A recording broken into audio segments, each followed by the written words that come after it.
Drama serial में हारी पिए के नेक्स्ट एपिसोड में आप देखेंगे फवाद ने इंसाफ करने की खातिर फरवा को एक नया घर तो लेकर दे दिया, मगर उससे शर्त मनवाना इतना आसान भी नहीं। पहले वो कब किसी की सुनती थी जो अब सुनेगी। फवाद ने अब इस शर्त के बारे में बताया कि वो साथ को लेकर इस घर से कहीं नहीं जाएगी। ये अम्मा जान की शर्त थी। ये सुनकर तो फरवा रोने लगी और फवाद को इमोशनली ब्लैकमेल करने लगी। खुदा को हाजिर नाजिर जान कर कहें कि आपने कभी अपनी खुशी से मेरे लिए कोई चीज खरीदी है? तो फवाद ने उसे साफ सुना दिया कि इज्जत, आसाइश, पैसा सब कुछ तुम्हें मिला, किस चीज की कमी है? तभी वो हकूक जतलाने लगी कि मुझे बीवी के हकूक नहीं मिले।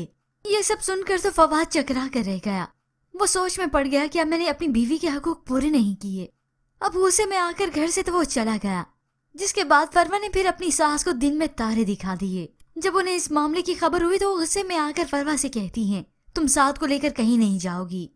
लेकिन फरवा तो जानती है कि उसने आगे करना क्या है।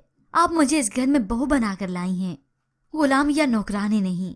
पहले फवाद का दिमाग चकराया था और फिर अब नफीसा बेगम का। ठीक है, फिर शौक भी तो उन्होंने पाले थे कि मैं अपने बेटे की दूसरी शादी करवाऊं, तो फिर भुगते हैं अब।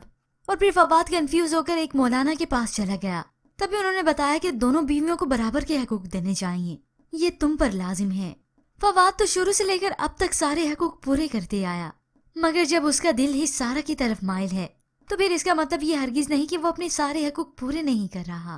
खैर फरवा तो ये सब अच्छे से जानती है और उससे तो बस सिर्फ और सिर्फ दूसरों के हकूक पे डाका डालना है। उसे छीनना आता है, बांटना नहीं। बस इसीलिए तो वो चाहती है कि सारा को वो हमेशा के लिए छोड़ दे और उसी की तरफ माइल हो जाए। खैर व्यूअर्स, अभी फिर से फरवा की सारी चालें एक के बाद दूसरी कामयाब होती चली जाएंगी। पर क्या आपको लगता है कि अब की बार फवाद सारा से दूर हो सकेगा? मजीद ड्रामास प्रोमो के लिए आप देखते रहिए उर्दू टीवी।